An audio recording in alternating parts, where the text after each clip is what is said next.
Allô, bonjour à tous. J'espère que vous m'entendez. Carmen, tu peux confirmer, s'il te plaît. Allô, bien reçu, bien reçu. Bonjour. Merci. Merci. Bonjour à tout le monde et je suis très ravie de vous compter aussi nombreux à ce nouveau webinaire autour de l'IA. Le thème, c'est comment un avatar IA peut aider votre structure à améliorer son service client. Alors, pour ceux qui ne connaissent pas ST Digital est une société panafricaine de services numériques dont la mission principale est d'accompagner les entreprises et administrations africaines dans leur transformation digitale. En tant que pionnier dans le domaine de l'innovation technologique en Afrique centrale et de l'Ouest, nous offrons une gamme complète de solutions conçues et adaptées aux besoins de chacun de nos clients. Alors aujourd'hui, nous allons parler de notre dernière avancée technologique, un avatar d'intelligence artificielle développé par nos équipes. Alors, ce puissant outil est conçu pour révolutionner l'expérience client en automatisant les réponses, en offrant un support personnalisé et en optimisant la satisfaction client 24 heures sur 24. Au-delà d'une simple technologie, ce Bata IA est une solution clé pour améliorer l'efficacité des services clients et renforcer la réactivité de votre structure. Ce webinaire qui va normalement durer 45 à 1 heure de temps, dans ce webinaire, nous allons montrer comment cette IA peut transformer la gestion de votre service client en réduisant les délais de réponse et en augmentant la satisfaction de vos clients. Durant ce webinaire, je prierai tout le monde de garder vos micros fermés. Si vous avez des questions ou euh, oui, des questions, vous pouvez les mettre sur le chat. Et à la fin, on aura une session de questions et réponses où vous pourrez lever la main et la parole vous sera donnée pour poser votre question. Merci à tous. Je ne sais pas si Carmel m'entend. Allô, Carmel?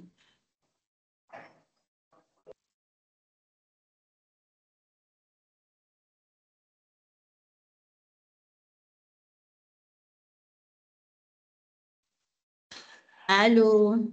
Allô? Oui, est-ce que vous Oui, m'entendez? Carmel. Oui, très bien.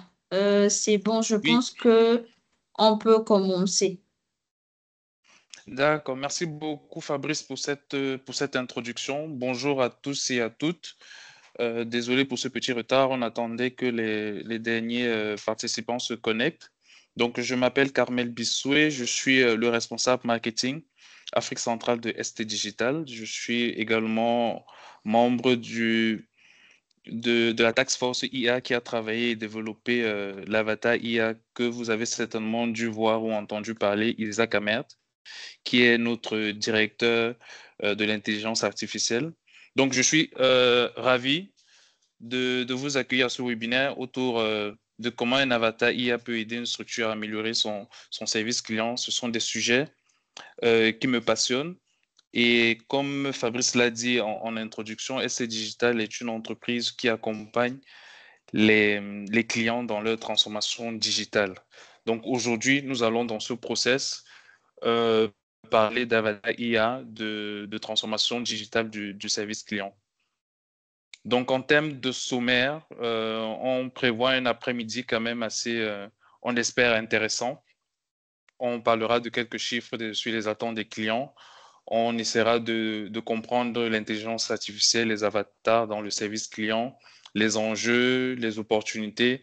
Et on terminera par une démonstration, une démo de Isaac Ahmed que vous pourrez voir en action.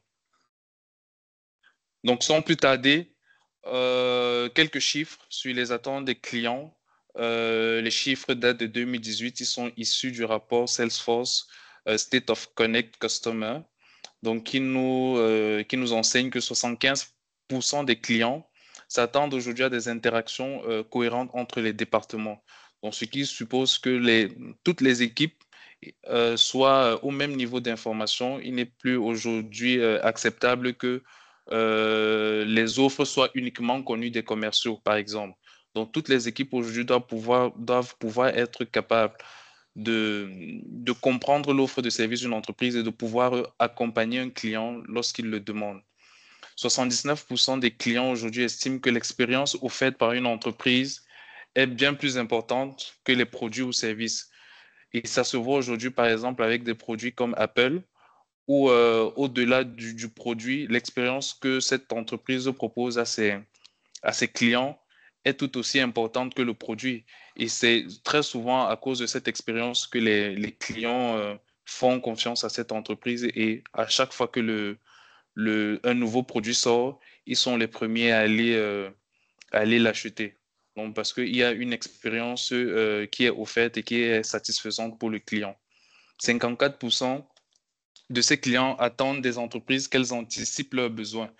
Aujourd'hui, de plus en plus d'entreprises proposent des avatars IA, notamment dans le monde des GAFAM, dont notamment Amazon qui propose un avatar IA qu'ils ont appelé Rufus, qui accompagne les clients sur la plateforme Amazon à faire leurs achats, à faire des recommandations. Vous imaginez bien que la plateforme Amazon, c'est plusieurs millions de produits et donc parfois on peut être perdu devant cette immensité. Et donc Rufus a pour mission de vous tenir par la main et de vous guider en vous faisant des recommandations personnalisées. Et aujourd'hui, 62% préfèrent les produits et services qui peuvent être personnalisés. Donc, ces chiffres nous permettent aujourd'hui de comprendre l'environnement, de mieux comprendre le client. Donc, on se rend compte que l'évolution des attentes que les attentes des consommateurs ont évolué. Donc, ils sont aujourd'hui à la recherche d'interactions, comme on le disait, personnalisées, intuitives, instantanées. Ils ont besoin d'avoir des réponses à leurs questions 24 heures sur 24, 7 jours sur 7. La transformation digitale également s'est accélérée avec notamment du fait de plusieurs facteurs.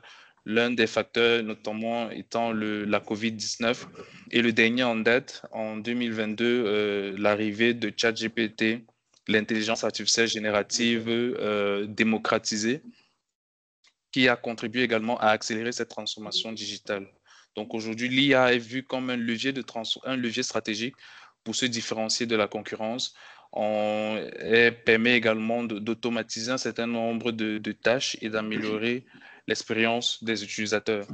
Donc, face à cette montée en puissance des avatars IA, on voit de plus en plus des interfaces interactives et humaines que des entreprises proposent à leurs clients. Il y a une meilleure compréhension grâce aux avatars, il y a une meilleure compréhension des besoins des clients, une compréhension proactive, émotionnelle également des besoins clients. Aujourd'hui, pourquoi nous parlons des avatars IA? Parce qu'elle est aujourd'hui à l'intersection de l'intelligence artificielle, de l'expérience client et de la personnalisation. Aujourd'hui, on ne peut plus parler d'expérience client, de personnalisation sans parler d'intelligence artificielle, sans parler également d'avatars qui sont dopés à cette intelligence artificielle, qui peuvent analyser un grand volume d'informations et qui peuvent personnaliser leurs recommandations. Donc, on a des naturelles et humaines. Et l'un des bénéfices de cette avancée technologique aujourd'hui pour les entreprises, c'est bien évidemment la réduction des coûts opérationnels. On parle également de l'amélioration de la satisfaction et de la fidélité des clients. Donc, avec les intelligences artificielles, on peut mieux cerner le client. On a une fine connaissance du client, ce qui permet de le satisfaire et de le fidéliser. Et bien évidemment, les avatars ne dorment pas, ne mangent pas, donc ils sont disponibles H24, 24 sur 24 et accessibles pour tout le monde. Aujourd'hui, comprendre l'intelligence artificielle et les avatars dans le service client, on commencera déjà par une brève définition de l'intelligence artificielle qui peut être vue comme un processus d'imitation de l'intelligence humaine qui repose sur la création et l'application d'algorithmes exécutés dans un environnement informatique dynamique. Donc, le but, bien évidemment, c'est de permettre à ces ordinateurs de penser et d'agir comme des êtres humains. Donc, pour y parvenir, l'intelligence artificielle a besoin de trois composants nécessaires. Des systèmes informatiques, on parle ici de serveurs avec de grandes capacités de calcul. On parle également de données sur lesquelles les données qui sont hébergées dans ces serveurs et des algorithmes sur lesquels les données sont entraînées pour pouvoir arriver à des recommandations assez fines et pertinentes pour les clients. Aujourd'hui, l'IA dans le service client, on en parle parce qu'on observe une augmentation des canaux numériques. Les clients sont de plus en plus connectés, sont présents sur le web, sur le Vos cours que vous faites mobile. là, c'est enregistré en ligne. Là. Et les cours que tu suis en ligne, là, c'est les cours de quoi? C'est les nouvelles versions de PHP là. Allô?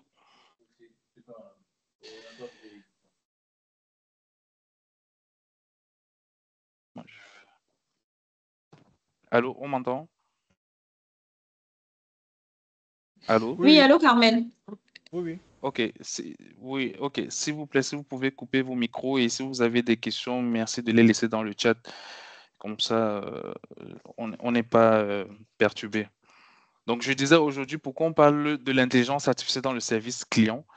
Parce qu'on s'est rendu compte qu'il y a une augmentation des canaux numériques. Les clients sont de plus en plus exigeants. Et on a besoin également, l'intelligence artificielle est là pour répondre à ces exigences en automatisant un certain nombre de tâches, de routines, de tâches rébarbatives et en anticipant les besoins des clients pour leur offrir une assistance proactive. On a parlé d'intelligence artificielle, il serait aussi de bon ton de parler de l'avatar IA. Qu'est-ce que c'est? Donc, vous voyez en image un monsieur aux cheveux grisonnants qui peut ressembler à votre collègue, à votre voisin, à un mari, à un frère. Mais détrompez-vous, ce n'est pas un être humain, c'est bel et bien un avatar. C'est l'avatar de ST Digital, Isaac Ahmed, donc, qui est une représentation visuelle animée d'un assistant virtuel utilisant l'intelligence artificielle pour interagir avec les utilisateurs. Donc aujourd'hui, l'objectif d'un avatar IA, c'est de proposer une expérience utilisateur hors du commun, de proposer une assistance personnalisée et d'être accessible 24 heures sur 24, 7 jours sur 7. Donc, ce type de solution peut s'appliquer à plusieurs services, le service client notamment, qui fait l'objet de notre webinaire de cet après-midi, et bien d'autres. On dénombre un certain nombre d'avatars. On en a recensé 4. Donc, on a des avatars textuels, comme on en a connu dans le passé, des chatbots qui répondent aux questions préenregistrées. On a des avatars vocaux qui interagissent verbalement et qui reconnaissent la voix. On a des avatars 2D, 3D, comme vous en avez vu, la photo en haut d'Isaac Ahmed, qui permettent également d'interagir avec le texte et de la voix. Donc aujourd'hui, il est important également de parler des enjeux des avatars IA dans la relation client.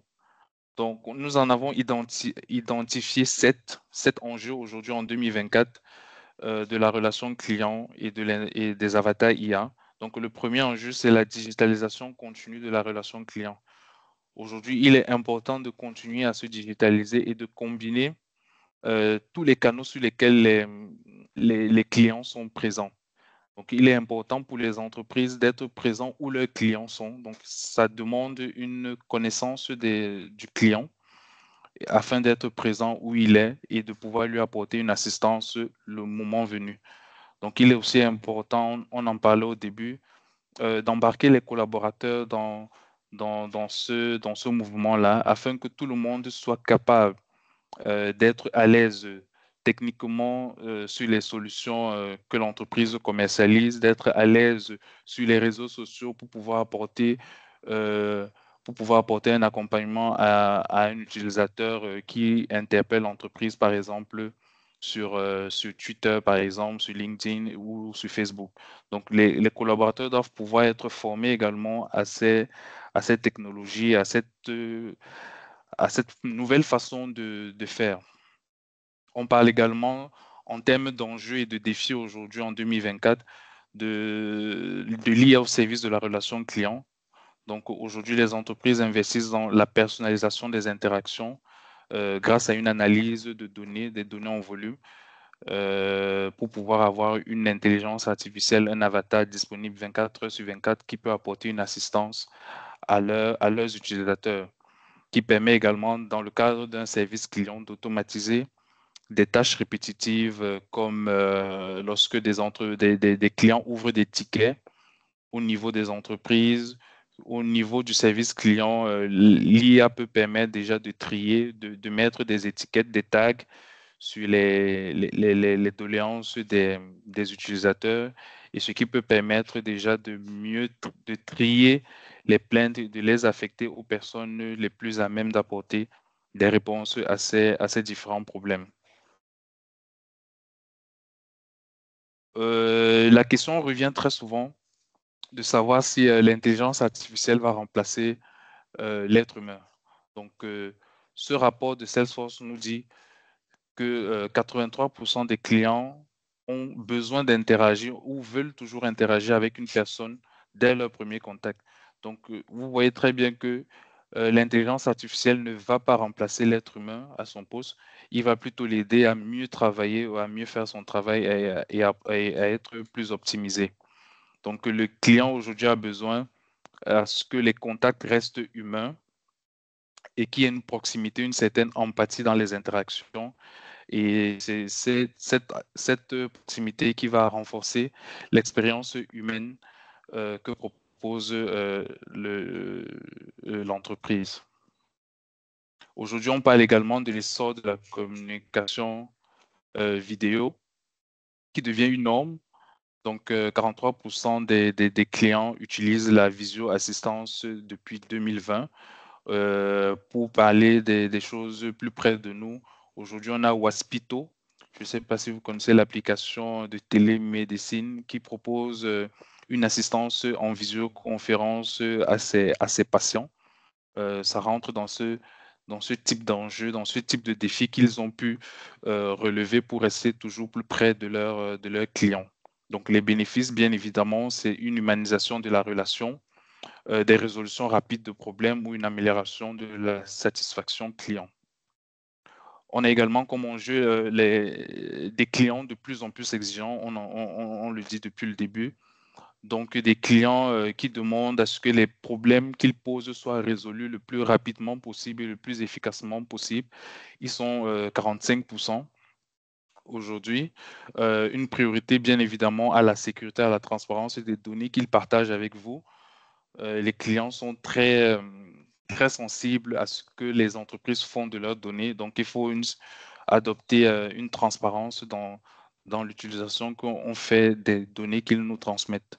Et bien évidemment, l'importance de l'engagement des marques dans la clarté de leurs valeurs. On parle beaucoup de valeurs de RSE et les entreprises qui font dans le RSE, la responsabilité des entreprises, des entreprises qui ont des penchants, par exemple, pour des ODD et qui le font savoir à leurs clients, qui sont engagés pour le développement durable et également qui l'appliquent à leurs produits, trouvent un écho assez favorable auprès de leurs clients. On parle beaucoup de clients, mais on oublie souvent le collaborateur. Donc, l'expérience collaborateur doit également être un pilier de la relation client. Et à ce sujet, on parle de la symétrie des attentions, qui est un concept qui veut tout simplement dire que plus un manager, ça c'est dans le volet interne, prend soin de ses collaborateurs, mieux ceux-ci sont attentionnés envers les clients. Donc, mieux un collaborateur a de bonnes conditions de travail, est bien accompagné, est formé pour accompagner les clients, mieux l'expérience qui sera proposée aux clients sera bonne. Donc, on a également, on oublie souvent le collaborateur dans la transformation digitale de la relation client. Donc, il est important de former les équipes et les collaborateurs pour améliorer leur performance et leur engagement. Et enfin, en termes de dernier challenge, défi que nous avons identifié, c'est le service client comme un levier de fidélisation. L'objectif ici, c'est de faire passer le service client d'un centre de coût vers un centre de profit. Le service client doit pouvoir apporter de la valeur ajoutée, doit pouvoir apporter de la valeur ajoutée en fidélisant le plus possible les clients qui vont derrière recommander le service de l'entreprise ou l'offre ou le produit de l'entreprise. Donc, ça demande également une collaboration en interne renforcée pour améliorer l'expérience client. Vous vous souvenez de la statistique du début, 75% des clients attendent une expérience cohérente entre les différents départements. Donc, c'est cette collaboration en interne entre les différents départements qui va permettre une collaboration renforcée une expérience client améliorée. Donc, je voulais repartager avec vous cette cartographie du parcours client pour bien voir où se situe le client et comment est-ce qu'on peut l'accompagner dans tout ce process. Donc, lorsqu'il a fait son achat, c'est après l'achat que le service après-vente intervient ou le service client entre en jeu. Et donc, s'il est bon, il permet derrière que le client puisse faire des promotions, puisse devenir un ambassadeur de votre marque auprès de son entourage, auprès d'autres personnes également et recommander votre service. Donc là, vous avez tous les touch points sur lesquels le client passe pour prendre une décision, faire un achat et recommander un produit ou un service. Donc aujourd'hui, en termes d'opportunités, on en a listé un certain nombre. On a la première opportunité que nous offrent les avatars IA, c'est une humanisation et des émotions. Donc on a des interactions plutôt chaleureuses avec des avatars IA qui analysent et qui répondent aux émotions, qui offrent des interactions qui imitent les êtres humains. Donc, par exemple, ils peuvent détecter le ton de la voix d'une personne, le sentiment dans le texte pour ajuster leur réponse et en créant bien évidemment une expérience plus empathique et engageante. On a également un engagement plus personnel. L'IA va permettre des interactions qui se sentent plus personnelles en adaptant les réponses en fonction de l'historique, parce qu'il peut également emmagasiner beaucoup d'informations en fonction des clients et des préférences des utilisateurs. Donc, cela va rendre chaque interaction plus pertinente, mémorable et personnalisée. On parle de personnalisation comme deuxième opportunité qu'offrent les avatars. C'est des adaptations dynamiques. Donc, grâce à cet apprentissage automatique, les avatars peuvent analyser un grand nombre de comportements passés et personnaliser les expériences futures. Donc, ils peuvent bien évidemment faire des recommandations aux clients en fonction des préférences spécifiques de chaque utilisateur. Donc, on parle de recommandations pertinentes. On parle également d'autres avantages de simplicité. Les avatars IA simplifient parfois le parcours client, l'expérience client et la rend beaucoup plus intuitive. Donc, les avatars vont simplifier, par exemple, la navigation en anticipant les besoins. Je vous ai parlé en début de ce webinaire de Rufus, qui est l'avatar de Amazon, qui accompagne les clients dans le choix des produits qu'ils recherchent sur la plateforme. Ils ne savent pas toujours ce qu'ils veulent lorsqu'ils arrivent sur la plateforme. Donc, Rufus, son rôle, c'est de tenir par la main le client en lui posant un certain nombre de questions pour qualifier son besoin. Et derrière, il lui fait des recommandations de produits adapté à cette qualification de besoin-là. Donc, ça propose une expérience beaucoup plus fluide pour le consommateur. Autre opportunité, c'est l'assistance proactive que proposent les avatars IA. Comme on disait au début, ils ne dorment pas, ils ne mangent pas, donc ils sont là avec vous 24 heures sur 24, 7 jours sur 7, et ils peuvent détecter des situations ou des besoins avant qu'ils ne soient explicitement exprimés. Donc, lorsque l'avatar, par exemple, il peut suggérer des solutions à des problèmes avant même que l'utilisateur ne se rende compte qu'il en a besoin, en augmentant ainsi l'efficacité. Donc, il peut arriver à ce niveau de finesse parce qu'il emmagasine un grand nombre d'informations sur vous pour pouvoir vous faire des recommandations sans même que vous ne lui ayez demandé quelque chose. On parle également de la réduction de la charge cognitive pour les collaborateurs. Donc, les avatars prennent en charge des tâches répétitives et complexes et libèrent les humains et leur permettent de se consacrer à des tâches beaucoup plus créatives que des tâches rébarbatives comme trier le courrier, gérer les rendez-vous, par exemple. Donc, l'avatar va se charger de ces tâches rébarbatives et permettre à l'humain, lui, de se concentrer sur des sujets beaucoup plus créatifs, beaucoup plus où on l'attend vraiment, quoi. Donc, il y a une focalisation sur l'essentiel. On parle également en termes d'opportunités de jumeaux numériques ou d'assistants personnels.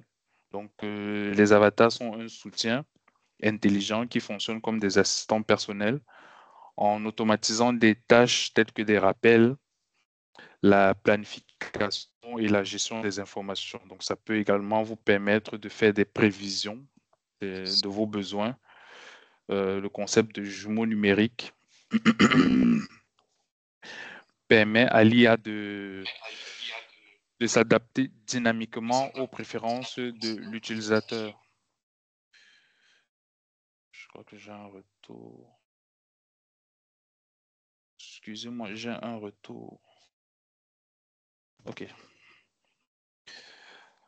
Je vais maintenant vous passer la parole à Eloge. Eloge Fouquem, qui est également dans le marketing. Il est spécialiste de l'automation, marketing automation et AI marketing, qui va vous faire une présentation de Isaac Ahmed, la démo. Eloge, tu es avec nous? Moi, je suis là. Je te laisse la main. Ok. Une seconde, que je trouve ma présentation.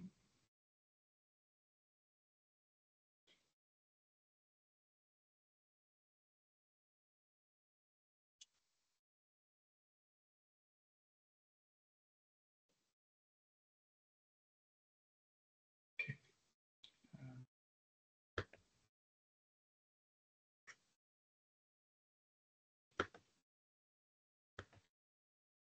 Un peu de mal avec l'application.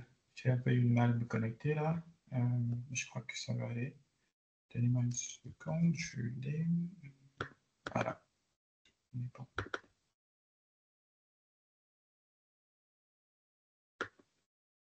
Alors, si vous pouvez voir l'écran. Non. Non, on ne voit pas encore ton écran, si tu... Sinon, Carmel, je t'ai envoyé la présentation aussi, parce que j'ai un peu de mal là. Si tu peux, entre-temps, si tu vois si tu arrives à la projeter.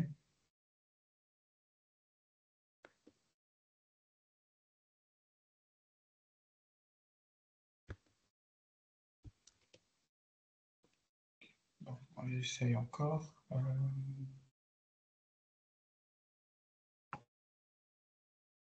Cher.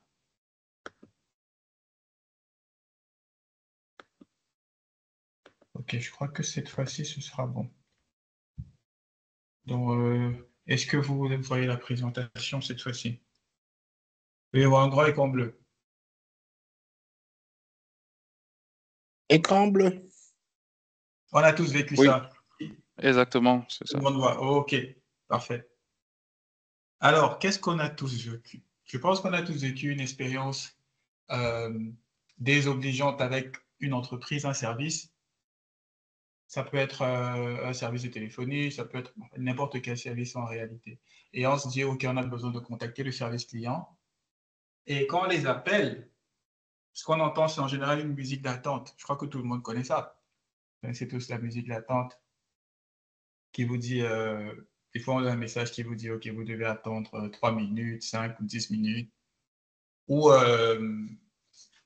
on vous fait écouter des messages préenregistrés et tout. Ça, je crois qu'on connaît cette expérience. Là, vous êtes encore plus frustré parce que vous voulez résoudre le problème immédiatement. Vous allez sur la page Facebook de l'entreprise, vous écrivez un message pour vous plaindre. Malheureusement, personne ne répond. Ça prend du temps, on ne vous répond pas. Vous allez sur le compte WhatsApp, vous écrivez un message, on ne vous répond pas non plus. Et là, vous ne savez pas quoi faire. Ça, je crois que c'est une expérience que on a chacun un peu tous vécu. Je ne sais pas si, en tout cas moi, ça m'est arrivé plusieurs fois avec différentes entreprises. Je ne sais pas si ça vous est arrivé. Commentez dans le chat si vous avez déjà eu cette expérience, juste un oui ou un O. Comme ça, je saurai que je ne suis pas le seul à avoir ce type d'expérience avec des entreprises. Ce n'est pas moi le problème. Donc, si vous pouvez faire ça, voilà, vous faites une réaction qui dit que ça vous est déjà arrivé au moins.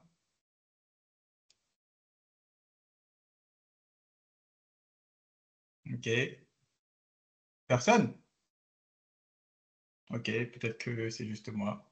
Mais je vais vous dire ce que je trouve normal, moi. Je trouve que le nouveau normal, en fait, c'est un service client qui est instantané.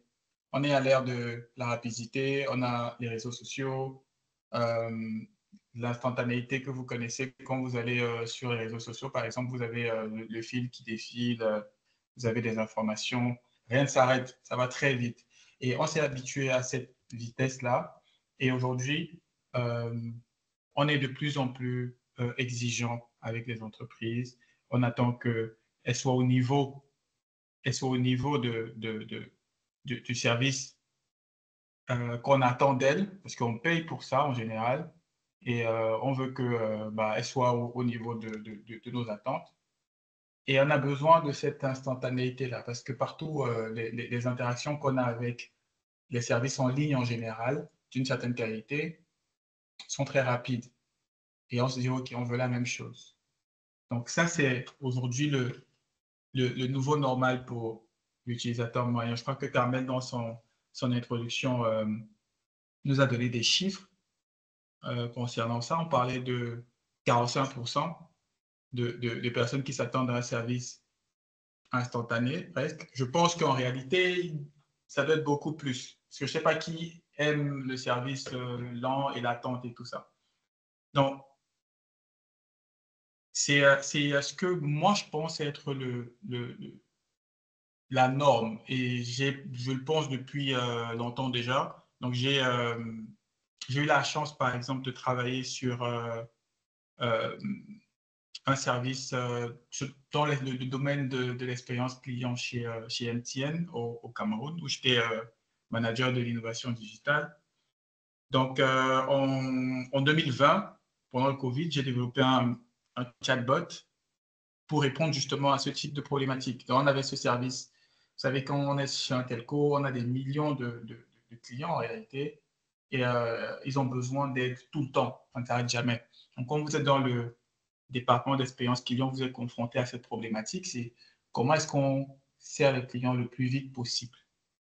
Et pour ça, j'avais commencé à travailler sur une solution, donc un chatbot, que peut-être certains d'entre vous connaissent, qui a été nommé S-Star. Si vous étiez au Cameroun, peut-être il lançait, peut-être vous avez vu. C'est un chatbot qui avait plusieurs fonctionnalités et qui était multicanal, donc qui permettait de servir les clients sur WhatsApp, sur Facebook Messenger, sur le site web d'MTN aussi, et même par email. Donc, l'attrait numéro un de ce chatbot, c'était la rapidité parce qu'il répondait de manière instantanée Et ce qui était encore plus intéressant, c'était qu'on allait sur WhatsApp, qui est le canal qui est utilisé par presque tout le monde. Tout le monde sait utiliser WhatsApp aujourd'hui. Donc, on pouvait passer de l'attente qu'on a quand on appelle le service client au téléphone, où on écoute la musique là et on nous dit attendez que quelqu'un vous prenne, si quelqu'un vous prend, à pouvoir contacter un service client sur WhatsApp de manière instantanée, juste en envoyant un petit message et le chatbot répondait en quelques secondes. Donc ça, déjà, c'était une progression dans le type d'expérience qu'on délivrait aux clients. Donc, ça, on l'a fait. Et le truc avec ce chatbot-là, qui était déjà très bien pour l'époque, excusez-moi, le souci avec, c'est qu'il était un chatbot scripté. Je ne sais pas si vous voyez le type de chatbot où on vous dit, ou même d'IVR, quand vous appelez, on vous dit si vous voulez une assistance en français, tapez 1. Par exemple, si vous appelez parce que vous avez besoin de, je ne sais pas, votre recharge n'a pas marché, tapez ci, tapez ça. Donc, c'était le même type d'expérience qu'on avait sur WhatsApp avec le chatbot Esta. C'était pour consulter les forfaits. Si vous voulez savoir comment souscrire un forfait, tapez A, tapez B. Et si on ne tapait pas la bonne lettre, le chatbot ne savait pas quoi faire. C'était vraiment une expérience un peu scriptée. Et, mais malgré les limites de cette solution, c'était déjà une avancée pour beaucoup. Alors, je ne sais pas si vous connaissez des entreprises qui aujourd'hui ont un service client instantané. Si je vous dis, par exemple, expérience client qui répond à toute heure et en quelques secondes, est-ce qu'il y a des entreprises qui vous viennent à l'esprit? S'il y en a, tapez dans votre chat si vous en connaissez. Ou vous pouvez dire juste oui ou non si vous n'en connaissez pas, mais vous pouvez me dire, ça m'intéresse de savoir si vous avez des entreprises. La question est celle-ci, est-ce que vous connaissez des entreprises qui ont un service client instantané qui peut répondre en quelques secondes et 24 heures sur 24? Ça, c'est la question. J'ai 2 réponses dans le chat. OK, on a quelques-unes, on a deux entreprises, pas mal dans le chat, oui, la majorité pour l'instant c'est non.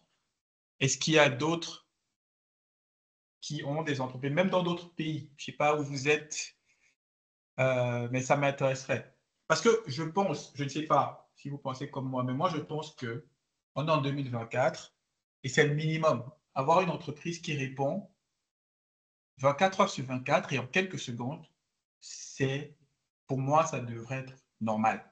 Comme je disais, c'est le nouveau normal, la rapidité dans le service. Parce qu'on paye pour les services. Malheureusement, on n'a pas de l'assistance quand on en a besoin. Et ça, je trouve que c'est dommage. Donc, qui pense que c'est le minimum d'avoir un service qui répond 24 heures sur 24? Vous mettez un emoji ou n'importe quoi si vous êtes d'accord avec moi. Parce que pour moi, c'est juste la base. Donc, et ce que je veux dire ici, c'est que ça, par exemple, qui fait ça chez MTN, a été lancé en 2020. On est en 2024 et aujourd'hui, on n'arrive pas à citer 3 entreprises ou 4 qui offrent ce type de service. Pourtant, pour moi, ça devrait être la norme, comme pour beaucoup d'entre vous, j'imagine. Donc, on se dit, est-ce que nos entreprises sont en train de saisir les enjeux de l'expérience client? Est-ce qu'elles le prennent au sérieux? Est-ce qu'elles ne comprennent pas la satisfaction client? Est-ce qu'elles n'ont pas les moyens d'implémenter ce type de solution? Quel est le problème? Mais cette question, c'est qu'il y a un problème et on a un besoin, les entreprises ont un besoin à combler. Donc, si aujourd'hui vous êtes responsable de l'expérience client dans votre entreprise, je me dis, OK, c'est le type d'expérience que vous voulez offrir. Et comme vous voyez le vide qu'on a sur le marché, vous voyez qu'une expérience client qui est basée juste, là on parle juste d'un seul élément, hein, qui est la rapidité, c'est un élément qui est tellement différenciateur sur le marché. Parce que comme vous avez vu, on n'arrive pas à citer plusieurs entreprises qui font ça. Ça veut dire que si vous le faites aujourd'hui, vous entrez dans le pool des entreprises qui se préoccupent d'offrir une expérience client très rapide à leurs clients. Et ça, c'est un grand différenciateur pour votre entreprise. On va aller à la prochaine slide pour vous dire qu'en fait, le service client qui est rapide, on en a besoin. Comme je dis, c'est la base. Mais ce n'est que le début, en fait, de la révolution de votre service client. Si on embrasse les technologies que Carmel a introduites dans la présentation, on a parlé des assistants IA et de tout ce qu'ils peuvent faire. Il est entré en détail, il a vraiment bossé le tableau. Moi, je vais vous dire, je vais revenir sur juste quelques aspects que toutes les entreprises, à mon avis, devraient considérer pour améliorer leur expérience client. Donc, comme je dis, la rapidité, c'est la première chose à faire, mais c'est encore mieux de pouvoir répondre de manière, comment je dirais, précise, d'apporter une solution au client qui correspond à ce qu'il demande. Donc, on parle de précision, on parle de qualité d'interaction, on parle de comprendre le besoin du client. Là, on parle de conversation personnalisée. Imaginez, vous contactez, je ne sais pas, prenons une entreprise qui fait dans la distribution, le retail, comme les grandes entreprises, tous les magasins que vous connaissez ou les supermarchés où vous allez et tout. Et si vous avez un problème ou si vous voulez savoir même quelque chose, disons, n'est même pas un problème, c'est juste avoir une information. Disons qu'un jour est férié et vous voulez savoir s'ils sont ouverts, par exemple. Et vous contactez le service client par, je sais pas, un WhatsApp ou Facebook pour savoir. Là, on a un service client instantané qui vous répond en juste quelques secondes parce qu'on a implémenté un assistant IA. Ça, c'est quelque chose que, comme Carmel disait, l'assistant, il sait faire parce qu'il ne dort pas, il ne se repose pas, donc il est là. Donc, il répond déjà de manière instantanée. Et ensuite, l'assistant, quand vous lui posez la question, est-ce que le magasin est ouvert tel jour? Il vous dit, oui, on est ouvert de telle heure à telle heure ce jour-ci. Est-ce que vous voulez qu'on vous prépare une commande comme la dernière fois? Imaginez cette expérience-là. Et l'assistant vous dit, je peux vous préparer une commande comme la prochaine fois et vous passez juste la retirer. Est-ce que ce n'est pas le type d'expérience client qui vous fait waouh? Pourquoi? Parce que c'est quelque chose qui montre que l'entreprise se soucie de vous. Comment est-ce que ça se passerait? C'est que, tout simplement, l'assistant IA, il a accès à un historique de consommation. Il sait ce que vous achetez souvent. Ça, c'est bien sûr, là, on prend l'exemple d'un supermarché qui a un système d'information où vous pouvez avoir comme une sorte de service de fidélité, un programme de fidélité où quand vous achetez des choses, on voit ce que vous avez acheté et tout. C'est dans ce contexte. Et il vous propose des choses. Il peut vous proposer de préparer une commande comme la dernière fois. Il peut vous proposer d'acheter un article qui vient en complément avec ce que vous avez acheté la dernière fois ou ce que vous voulez. Il peut faire la conversation parce qu'il vous connaît. Il sait par exemple, parce que vous êtes dans le programme de fidélité, vous avez des informations comme le quartier où vous habitez. Il sait par exemple que à côté de chez vous, il y a un autre de leur supermarché qui sera ouvert, où il y a une agence plus proche, il y a une branche plus proche de chez vous, et il peut vous dire, OK, cette branche-là aussi sera ouverte, vous pouvez aller là-bas, comme vous pouvez aller à une autre, où celle-là sera fermée, mais l'autre sera ouverte, par exemple. C'est ce type d'information personnalisée que l'IA permet de consommer et générer comme expérience pour les clients. Voilà, là, on parle de vraiment des conversations où on a l'impression qu'on parle avec quelqu'un qui nous connaît. Une belle expérience pour les clients et c'est à la portée de nos entreprises aujourd'hui grâce à l'IA. Bien sûr, le support multilingue, ça c'est un acquis. On en a parlé déjà en première partie de présentation. Votre assistant, il parle français, anglais, espagnol, allemand, turc, si vous voulez. Et on peut même pousser à l'entraîner sur des langues locales. Ça, c'est intéressant. Offrir une expérience multicanal, les assistants IA permettent de faire ça. Et c'est une bonne pratique de le faire, de servir vos clients où ils sont. Donc, et là, on n'a pas de limite vraiment sur la technologie. Si vous voulez que votre assistant serve les clients par email, par WhatsApp, par Facebook ou par téléphone, avec la voix ou même en vidéo, c'est tout à fait possible. Autre chose, la collaboration avec l'humain, c'est super important. Et ça fait partie de toute bonne pratique d'intégration d'IA dans le service client. Les assistants IA peuvent transférer un cas à un humain parce qu'une machine, malgré toutes ses capacités, des fois, il y a des cas qu'elle ne pourra pas gérer ou le client tout simplement ne voudra pas interagir avec une machine et préférera parler avec un humain. Dans ces cas-là, vous n'avez qu'à dire à l'assistant, je veux parler à un humain et il vous dira, OK, je vous transfère à un humain. Ça, c'est essentiel. Ça avait déjà été implémenté, par exemple, en 2020 avec ESTA. Et c'est quelque chose qui est un minimum, à mon avis. Et on a maintenant l'apprentissage continu. Donc, les assistants IA qui peuvent apprendre en continu à améliorer leurs capacités en fonction de leurs interactions. Plus vous parlez avec elles, plus vous faites des retours, plus elles savent comment vous servir. Et enfin, on a l'analyse prédictive qui permet à l'IA d'analyser les données des clients et anticiper leurs besoins. Vous savez, quand il y a en général, dans le service d'expérience client, quand on fait l'analyse des données, on se rend compte que certains problèmes arrivent à la suite de certains déclencheurs. Donc, s'il y a, par exemple, des problèmes de réseau dans une zone, on sait que des gens vont commencer à appeler pour dire, OK, on n'arrive pas à faire telle opération, telle opération, telle opération. Là, quand on a un système d'information qui peut remonter ce type de problème, et on a des assistants qui sont programmés pour faire le travail en fonction de la donnée qu'ils ont, quand quelqu'un contacte le service client, l'assistant peut se focaliser directement sur le problème parce qu'il évalue la probabilité. Il sait, OK, il y a telle zone qui est affectée et cette personne qui appelle vit dans cette zone.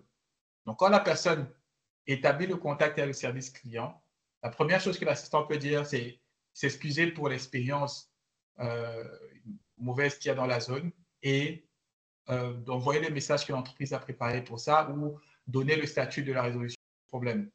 Ce type d'expérience-là est possible aujourd'hui avec des assistants IA. Ça, c'est que quelques aspects qu'on peut mettre en place aujourd'hui dans nos entreprises avec des assistants IA. Maintenant, je vais rapidement aller vers l'évolution pour qu'on voit vers quoi on doit aller et progresser si on veut intégrer et commencer notre stratégie d'intégration d'IA dans notre service client. Donc, sur cette échelle, en fait, on va du chatbot scripté à l'agent AI. Chaque fois qu'on évolue, on a une version qui fait ce que la version précédente fait. Donc, l'agent AI donc est capable de faire tout ce que les versions précédentes fait en termes de fonctionnalité. Si vous voulez aujourd'hui intégrer dans votre entreprise un assistant IA, vous avez, comme vous voyez, différentes catégories, je dirais, de chatbot. Vous pouvez commencer par un chatbot scripté comme ESTA, qui a été déployé à MTN à l'époque, sur lequel j'ai travaillé, qui est un chatbot scripté qui répond en fonction d'un ou plusieurs flows prédéfinis. Ça, c'est taper A pour faire ci, taper B pour faire ça. Et le problème, comme je disais avec ces chatbots, c'est que quand vous sortez du flow, ils ne savent plus quoi faire. Ils sont obligés de vous ramener dans le flow. Donc, en fait, c'est très mécanique et ce n'est pas très flexible. Faire ça en 2024, en réalité, ce n'est pas ce qu'il faut faire parce que les gens sont habitués déjà à mieux en termes d'expérience. Donc, maintenant, on peut intégrer les capacités AI dans le chatbot comme la compréhension du langage naturel, pouvoir interagir avec le bot sans taper A, taper B, taper un mot-clé, mais plutôt parler comme on parle à un humain. Ça, c'est déjà un plus. Et là, avec cette technologie et les LLM, comme on a dit, le langage naturel est compris, les langues différentes sont prises en compte et le chatbot a accès à une pléthore d'informations qui ont été entraînés, qui ont été donnés au LLM comme en base d'entraînement. C'est-à-dire que le chatbot, il sait presque tout. C'est comme si vous parlez à ChatGPT. Vous lui demandez ce que vous voulez, bah, il sait. Il peut vous répondre en quelques secondes. Ça, c'est très bien déjà pour le service client. Vous pouvez lui donner dans les prompts, ce qu'on appelle un prompt, c'est les instructions qu'on donne à un programme, donc à un chatbot ici, pour qu'il réponde au client. Vous pouvez lui donner quelques informations pour qu'il sache c'est quoi le nom de votre société et tout, pour qu'il puisse répondre un peu comme vous. Et il fera le travail. Quand on passe maintenant au chatbot AI augmenté, là, on parle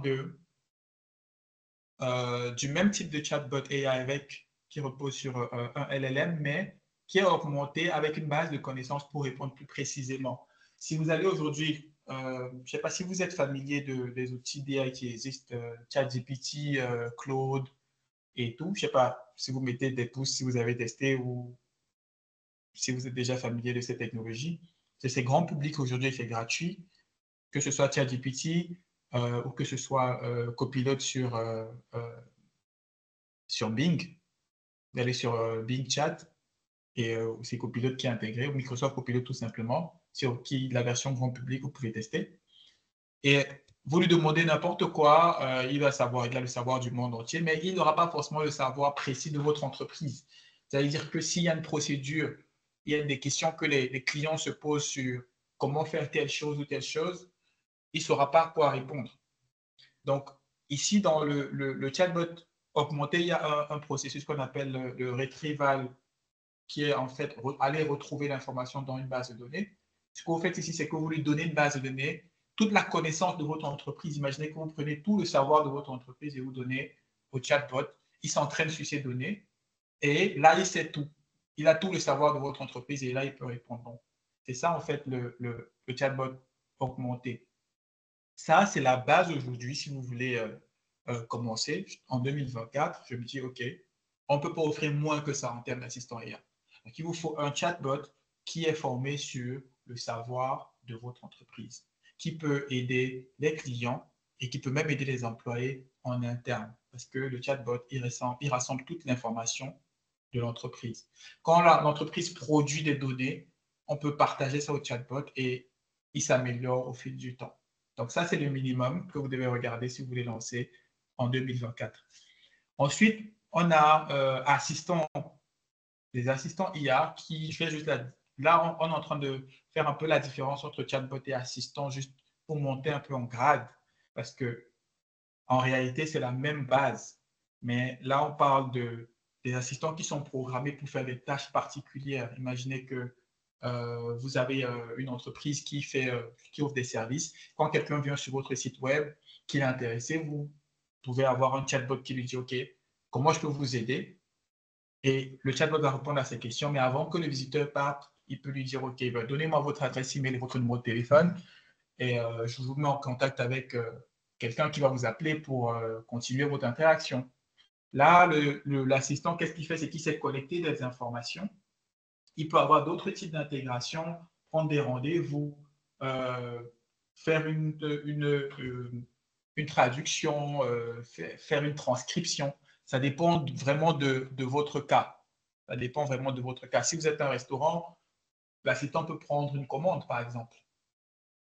Ça, c'est ce type de capacité que vous avez avec cet assistant. Donc, il est programmé là par un programmeur informatique pour faire certaines tâches très précises. Et ça, c'est déjà une évolution du chatbot augmenté qui est encore meilleure. Maintenant, si vous avez un agent AI, l'agent, lui, il agit en réalité comme un employé et il peut effectuer de manière autonome vraiment des tâches très, très variées. Vous lui donnez en réalité un objectif et il se débrouille par son propre savoir et sa propre intelligence pour atteindre l'objectif. Donc, ce que ça veut dire, c'est qu'il peut, au besoin, se connecter sur Internet. S'il ne sait pas comment faire quelque chose, il peut se connecter sur Internet, chercher comment faire. Il peut lui-même développer un programme informatique pour arriver à accomplir la tâche qu'il a à accomplir. Il peut faire des traitements sur des fichiers, il peut envoyer des emails, il peut faire plein de choses. L'objectif, c'est juste atteindre la tâche qu'on lui a donnée. Alors ça, on parle d'agents, ça s'appelle agents et IA en général. Et ils sont, eux, beaucoup plus capables. Ça, c'est le futur en réalité vers lequel on est en train d'aller. On n'aura pas juste des assistants, on aura des agents qui vont faire des choses pour nous. Là, on est en train de parler dans le cadre d'une entreprise, mais même dans le cadre personnel, on aura des agents à un certain moment parce qu'ils sont capables d'outsourcer. On est capable de leur outsourcer en fait une partie de notre travail et ils le font très bien. Donc, si aujourd'hui vous avez un agent AI, il va pouvoir, imaginez vous avez un agent AI qui est un agent de service client, qui fait le service client pour votre entreprise et qui sait non seulement répondre aux clients, mais qui sait aller se connecter dans le système, faire des rapports, envoyer le rapport à la hiérarchie, par exemple. Je ne vois pas ça. Je vais sur le code. Oui. Ça, c'est ce type de Je vais suivre beaucoup.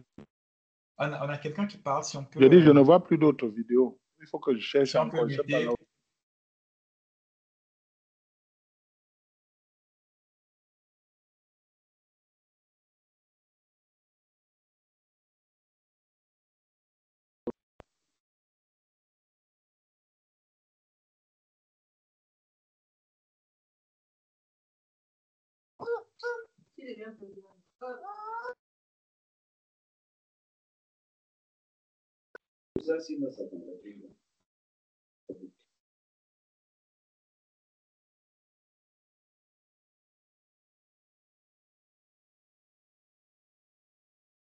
Eloge, vas-y, on t'entend très bien. Il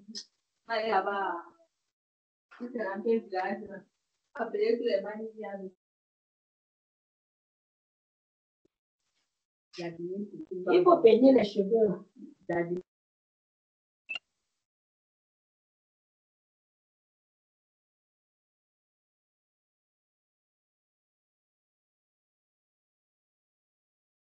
Eloge, vous pouvez continuer, s'il vous plaît.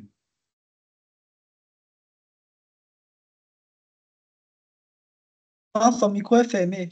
Faut qu'il ouvre son micro. OK, vous m'entendez? Allô? Nous vous recevons sur ça. OK, parfait. Alors, je ne sais pas, mon micro était fermé, je ne sais pas où je me suis arrêté. À quel moment vous l'avez arrêté. Donc, mais bon, je vais reprendre ce que je disais. Je disais que, donc pour commencer, en fait, pour vous lancer, on a là quelques étapes. Je disais qu'il faut commencer par choisir les use cases que vous voulez implémenter. En général, je disais que 80% des requêtes viennent de 20% des problèmes qu'on a. Ce sont les 20% des problèmes qui sont récurrents, mais qui causent 80% des requêtes qu'on a dans les services clients. Donc, ce qu'on a à faire, c'est identifier ces requêtes les plus récurrentes là, parce qu'elles coûtent de l'argent à l'entreprise, elles coûtent du temps. Et si on les automatise, on peut avoir ces gains de temps là et aussi on peut améliorer l'expérience client. Donc, commencer par les identifier et ensuite il faut préparer les données. Si on a identifié les problèmes, maintenant on doit produire de la documentation. Comment résoudre ces problèmes? On doit produire cette documentation là qu'on va bien formater pour donner à l'assistant IA pour l'entraîner dessus. C'est comme si on avait un nouveau collaborateur qui arrive dans le service client, qui est un agent. Et on lui dit, OK, voici les procédures et tout, voici ce qu'il te faut comme documentation pour commencer à servir les clients. La différence, c'est qu'un assistant IA fait ça en quelques minutes et il sera prêt. Ensuite, il faut lancer un pilote. Toujours commencer petit pour tester et s'assurer que tout marche correctement. Ça, c'est très important. Préserver notre marque, il faut installer ce qu'on appelle des garde-fous, s'assurer que ça reste quand même une machine. S'assurer que votre assistant IA ne dise pas n'importe quoi. Pour une petite anecdote, il y a quelques années, c'était avant le boom de l'intelligence artificielle, avant ChatGPT, Microsoft avait lancé un chatbot sur Twitter et c'était une intelligence artificielle, mais c'était vraiment avant ChatGPT. Elle répondait aux gens, elle pouvait parler, elle pouvait converser de tout et n'importe quoi. Au bout de quelques semaines, en fait, cette intelligence artificielle est devenue carrément raciste et misogyne. Elle s'est mise à dire des trucs qu'elle voyait. Elle reprenait le langage des humains. elle a commencé à parler comme eux. Et malheureusement, elle avait aussi pris chez une catégorie de personnes racistes et tout. Donc, elle a commencé à répondre comme ça aux gens.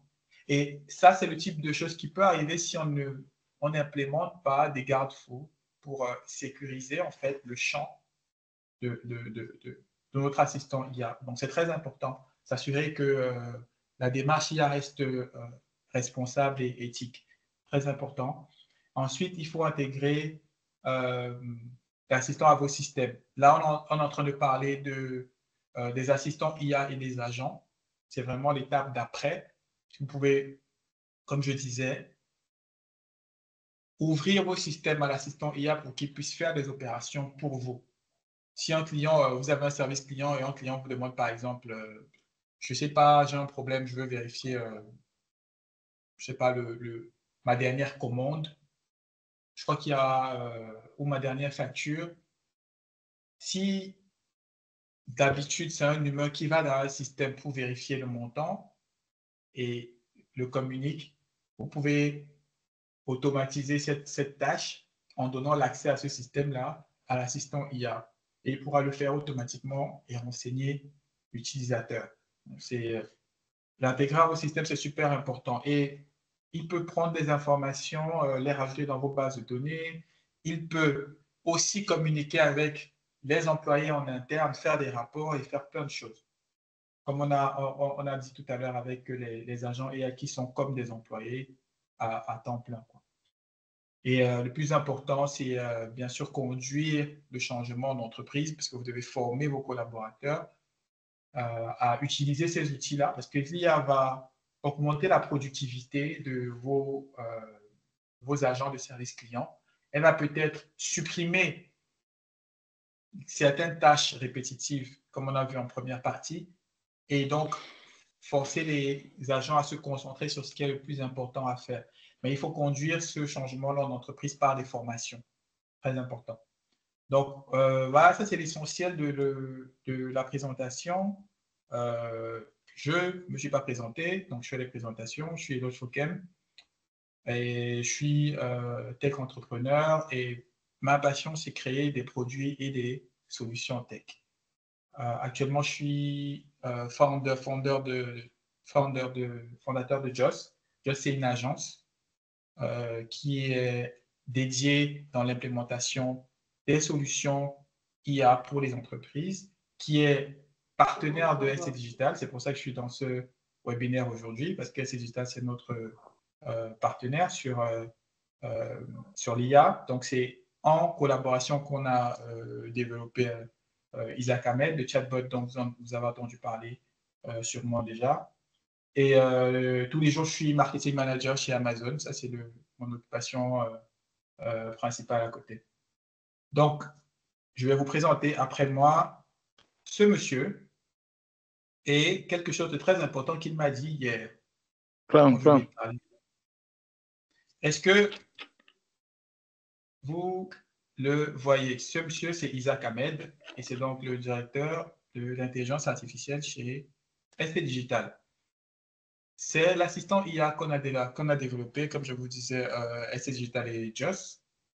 Et comme vous voyez, je lui ai posé une question en prélude de notre présentation, notre webinaire d'aujourd'hui sur l'intelligence artificielle et le service client, l'adoption des entreprises. Et il m'a dit, bah, pour une entreprise, c'est très important d'assurer une intégration harmonieuse qui combine l'intelligence humaine et artificielle. Ça ne vient pas de moi, c'est une citation de ce monsieur qui est notre assistant IA chez ST Digital. On a déjà vu dans la première partie qu'il ne fallait pas remplacer les humains par des assistants IA, mais mieux, il fallait augmenter la productivité des humains grâce à ces assistants IA. Et donc, Isaac Ahmed pense que c'est très important, qui est lui une IA, pense que c'est très important de combiner l'intelligence artificielle et l'intelligence humaine pour un résultat, pour une meilleure expérience client. Et je ne sais pas ce que vous en pensez, mais je pense que c'est un très bon conseil pour vos entreprises. Maintenant, on a terminé la présentation et on va passer à la démo. On peut lui parler. Et je vais partager mon écran. Une seconde.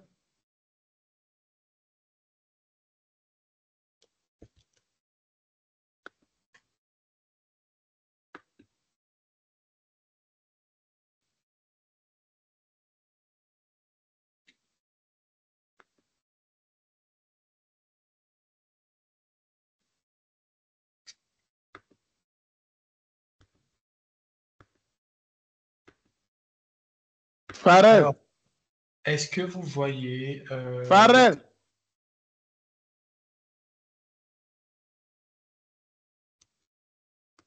est-ce que vous pouvez voir l'écran? Pas. mets HDMI un peu.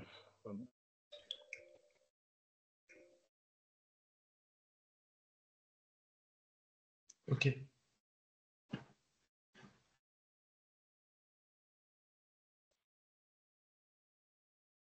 OK. Donc là, on a Isaac Ahmed qui est notre avatar IA chez LC Digital. Est-ce que vous avez des questions pour lui?